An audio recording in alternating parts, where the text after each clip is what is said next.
What to do in case your Skyworth TV is not working. Maybe the screen is actually black, so even if you press the buttons on your remote control, nothing is happening.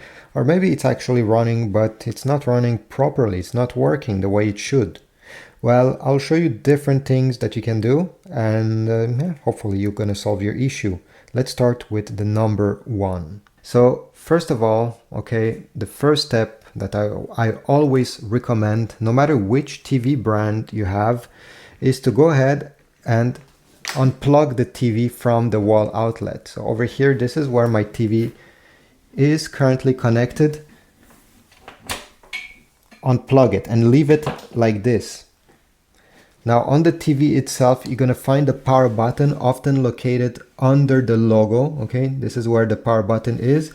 If you don't feel it, go on the left or the right side, and you're going to keep it pressed during 20 seconds. Why are we doing this? Well, it's simply because we're draining all the remaining power that is in the capacitors of the TV. So even if it's unplugged, we're going to drain all the energy. After 20 seconds, you can release the button. Now, another thing I suggest is that you go on the back of the TV and you unplug every devices that are currently connected, especially the HDMI devices that can cause the TV to have a black screen. Here I only have a USB drive, so I'll unplug it. All right, make sure there's nothing.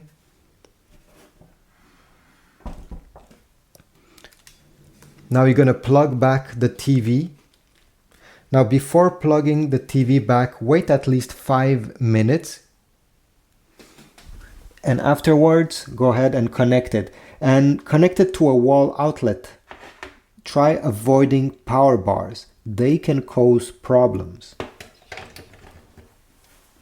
All right, the TV is plugged. And now we're going to power it on using the button that is on the TV. Don't use the remote control. Press on the button. And the TV has now started. Hopefully you're going to see something and your black screen will go away with this method. If this fixed your issue, go ahead and connect all the HDMI devices, all the devices in the back of your TV one by one, and check the screen every time to see if it shuts down. Obviously, if the screen turns off or if it stays black after you have connected a device in the back, well, you know which fault it is, so you can fix that device and avoid connecting it to your TV. But overall, this is it. I hope my video helped you. If so, I highly encourage you to leave a like, but also comment down below. Tell me that it worked. Subscribe, and I'll see you in the next video. Thanks.